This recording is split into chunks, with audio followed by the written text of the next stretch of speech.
미 대중반도체 규제에 삼성전자, SK하이닉스 일제히 약세. 미국이 반도체 기업의 중국에 대한 수출을 규제하기로 하면서 삼성전자, SK하이닉스 등 국내 반도체 관련주가 줄줄이 하락세다. 11일 오전 11시 삼성전자는 전 거래일 대비 2,000원 3.56% 내린 54,200원에 거래되고 있다. 같은 시각 SK하이닉스는 전 거래일 대비 1,300원 1.43% 밀린 89,900원을 기록 중이다. 미국 정부가 중국에 대한 반도체 수출 제한을 발표하면서 반도체 업황 악화 우려에 국내 증시에서도 관련주에 대한 투자 심리가 위축된 것으로 풀이된다. 미 상무부는 지난 7일 현지 시각 반도체 장비 수출 통제 조치를 발표했다. 미국 기업은 18나노미터 이하 D램, 128단 이상 낸드 플래시, 14나노미터 이하 로직칩 등을 중국 내에서 생산하는 경우 첨단 기술 또는 장비 수출 시 허가를 받도록 하는 내용을 담고 있다. 생산시설이 중국 기업 소유면 거부 추적 원칙에 따라 수출이 사실상 전면 통제된다. 고사양 증착 장비도 수출 제한 대상에 포함됐다.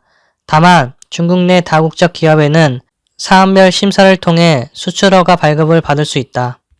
업계에서는 삼성전자, SK하이닉스 등이 향후 중국에 새로운 장비를 반입하거나 중국 공장을 증설할 시 미국과 협의를 거치는 등 부담이 있을 것이라는 우려가 나오고 있다.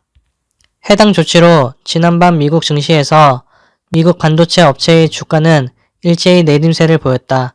엔비디아 3.36%, AMD 1.08% 등이 하락했으며 미국 주요 반도체 16개 기업 주가를 묶은 시세 지표인 필라델피아 반도체 지수는 3.45% 급락했다. 반도체주 하락에 기술주 중심인 나스닥 지수는 전 거래일 대비 110.30포인트 1.04% 하락한 1542.10으로 거래를 마쳤다. 이는 2020년 7월 이후 최저가다. 미 시장서 중1 부진 속 한 대만 경합 치열해져. 무역화폐 분석 대만 경쟁 우위 확보 긴유 서울연합뉴스 홍국기 기자. 미중 갈등이 커지면서 중국의 빈자리를 놓고 한국과 대만의 경합이 심화됐다는 분석이 나왔다. 한국무역협회 KITA 국제무역통상연구원은 12일 미국 수입 시장에서의 주요 국가 수출 경합관계 분석 보고서에서 지난 5년간 2017년부터 2021년 미국 수입 시장에서 한국, 베트남, 대만의 점유율이 동반 상승했다면서 특히 한국과 대만 간 격차는 1.24포인트에서 0.63포인트까지 축소되고 수출 유사성 지수도 0.351에서 0.373으로 증가하면서 경합이 심화됐다고 밝혔다. 수출 유사성 지수 ESI는 수출 상품 구조의 유사성을 수치화해 특정 시장에서 양국 간 경쟁도를 지수화한 것으로 1에 가까울수록 경쟁이 치열하다는 의미이다. 중국이 차지하는 미국 수입시장 점유율은 2017년 21.59%에서 지난해 17.84%로 3.76포인트 떨어졌다.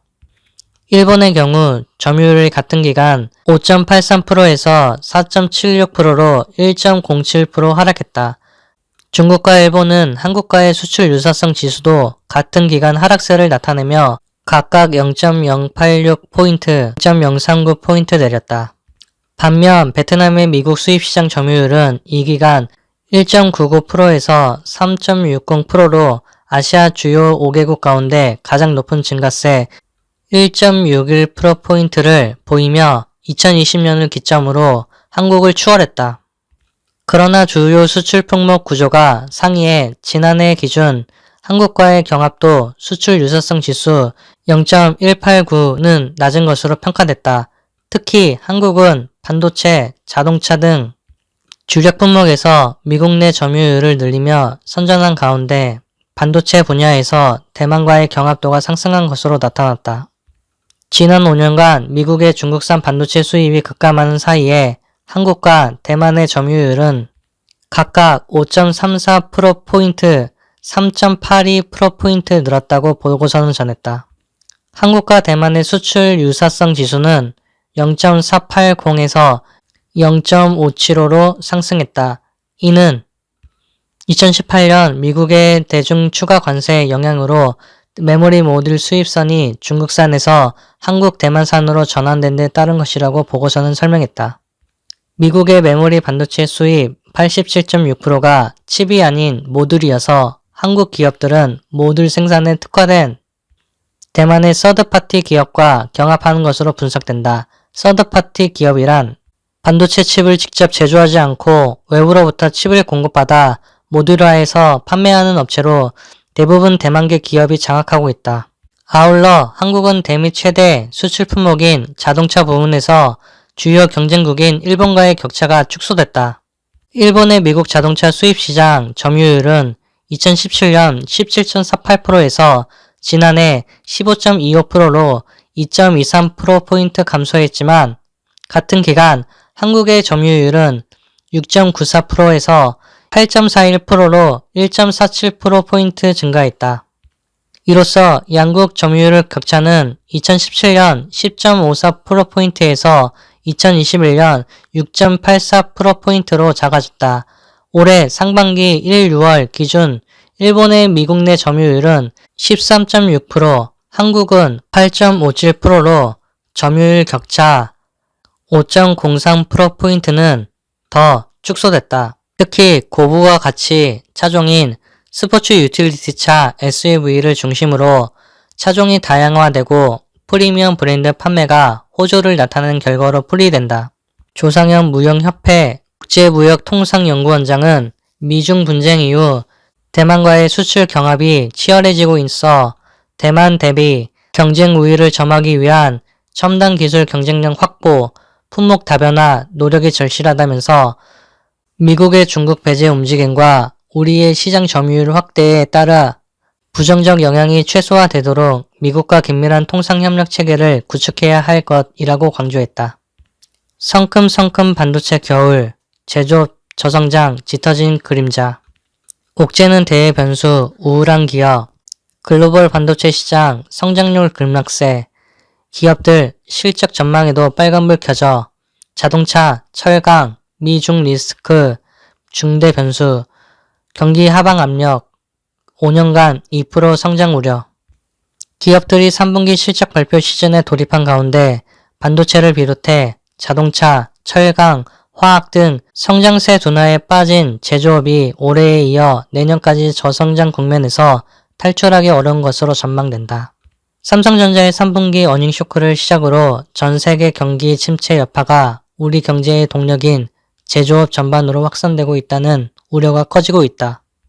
제조업 부진의 경제 성장률도 둔화, 예산정책처가 최근 발간한 2023년 중기 경제 전망에 따르면 올해 제조업 부가가치 증가율은 2.7%로 지난해 6.9%에서 4.2%포인트 낮아져 큰 폭으로 감소할 것으로 추산된다. 내년 증가율은 2.3%로 0.4%포인트 하락하며 2년 연속 감소세가 이뤄질 전망이다. 부가가치는 각 기업이나 산업 분야가 생산 과정에서 새롭게 더한 가치를 의미하며 국내 총생산, GDP 등을 산출하는 데 필요하다. 제조업 부가가치 증가세가 둔화하며 실질적 GDP 역시 하향세를 보일 것으로 예상된다. 지난해 4.1%였던 실질 GDP 성장률은 올해 2.5%에서 내년 2.1%로 내려앉을 것으로 보인다. 반도체 늦춰지는 성장 속도. 주력 산업인 반도체는 당장 겨울을 맞았다. 5월, 8월까지 수출 호주세가 유지되며 16개월 연속 100억 달러대 수출을 유지했으나 수요 둔화와 재고 축적, 반도체 가격 하락으로 수출 감소세가 예상된다. 세계 반도체 시장 기구 WSTS에 따르면 글로벌 반도체 시장 성장률은 지난해 26.2%에서 올해 13.9%로 급감하고 내년에도 4.6%로 크게 내려앉을 전망이다. 특히 삼성전자, SK하이닉스 등 국내 반도체 업계의 주력 사업인 메모리 반도체 수요는 지난해 30.9%에서 올해 8.2%, 내년 0.6%로 하향 곡선을 그릴 것으로 보인다. 기업 실적 전망에도 경고등이 켜졌다. 3분기 잠정 실적을 발표한 삼성전자는 하반기부터 경기 둔화의 직격탄을 맞고 영업이익이 전년 대비 31.7% 감소한 10조 8천억 원으로 어닝쇼크를 기록했다. 3분기만 놓고 보면 파운드리 반도체 위탁 생산 기업인 대만의 TSMC가 삼성전자 반도체 매출을 추월했을 것이란 관측이다. 올해 50조 원대 영업이익 달성도 불안한 상황이다. 증권사들은 내년 영업이익이 40조 원대로 내려앉을 것으로 추산하고 있다. SK하이닉스 역시 올해와 내년 영업이익 역성장이 예상된다. 자동차 철강, 미, 중 리스크가 변수. 자동차 산업은 완만한 수출 증가세를 보이겠으나 미국의 인플레이션 감축법 IRA, 금리 인상 기조 등 거시 경제적 영향으로 인한 수요 증가 제한 등이 하방 요인으로 작용할 것으로 전망된다.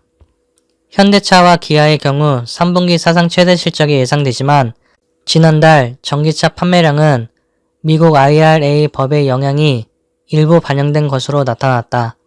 지난달 현대차의 전기차인 아이오닉5의 미국 판매량은 전달인 8월보다 14% 감소했고 7월보다는 30% 이상 줄어들었다.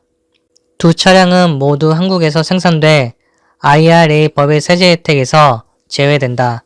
철강 산업은 견조한 신흥국 철강 수요 등은 긍정적이나 최대 수요국인 중국의 수요 둔화는 위험 요인으로 꼽힌다. 세계철강협회에 따르면 중국 철강 수요는 올해 9억 5천만 톤에서 내년 9억 6천만 톤으로 1% 증가에 그칠 것으로 추산했다. 철강 업계 실적은 3분기부터 꺾일 것이란 우려도 나온다. 포스코, 현대제철 등 주요 철강사들의 실적은 하반기는 물론 내년 실적 역시 전년 대비 감소가 예상된다. 포스코는 태풍, 흰남노의 타격에 더해 올해 전년 대비 역성장하고 내년도 한 자릿수 성장세를 보일 것이란 전망이다. 현대제철소도 올해 감익에 이어 내년 올해 대비 20% 수준이 줄어든 1,000억 원대 영업이익을 기록할 것으로 추정된다. 석유화학 업종도 국제 유가 상승과 중국의 수요 급감, 경기 침체 영향 등으로 수익성 악화가 당분간 이어질 전망이다. 국회 예산정책처는 하반기 이후 화학산업은 지속적인 수요 증가에도 불구하고 글로벌 공급 과잉과 유가, 원자재 가격의 높은 수준으로 인해 수출 여건이 다소 악화될 것이라고 봤다. 하반기부터 둔화 뚜렷, 향후 5년간 2% 성장률, 올 상반기 제조업 부가가치 증가율은 석유화학, 정보통신 IT, 기기, 반도체, 바이오 헬스 등을 중심으로 생산이 큰 폭으로 증가해 3.0%를 기록했다. 상반기는 우크라이나 전쟁과 국제유가 및 원자재 가격 급등 등으로 인한 전 세계적인 인플레이션, 물가 상승, 미국 연방준비제도 FED의 자이언트 스택과 같은 글로벌 금리 인상 기조, 중국의 주요 도시 봉쇄 조치 등 대외 불안 요인에도 수출이 호조를 보이며 회복세가 나타났다는 분석이다. 하반기는 지난해 기저효과로 2.4% 증가하겠지만 상반기보다는 하락이 예상된다. 국제유가 및 원자재 가격 하락, 공급망 차질, 일부 완화 등 긍정적인 요인에도 불구하고 글로벌 경기 하방 압력으로 수출 증가세가 둔화하고 반도체 가격 하락 및 재고 증가 등으로 인해 생산 회복이 제한적일 것으로 보인다. 내년 전망도 밝지만은 않다. 미국과 중국 간 무역 갈등과 보호무역주의가 확산하고 글로벌 각국의 통화 긴축이 예상됨에 따라 소비심리 위축, 경기 침체 등이 나타날 수 있다. 반도체나 컴퓨터, 가전, 바이오 헬스 등 그동안 코로나19 특수를 누렸던 산업에서의 수요 감소로 인해 부가가치 증가율이 둔화할 것이란 관측이다. 2022년, 2026년 제조업 부가가치 증가율은 연평균 2.2%로 추산된다.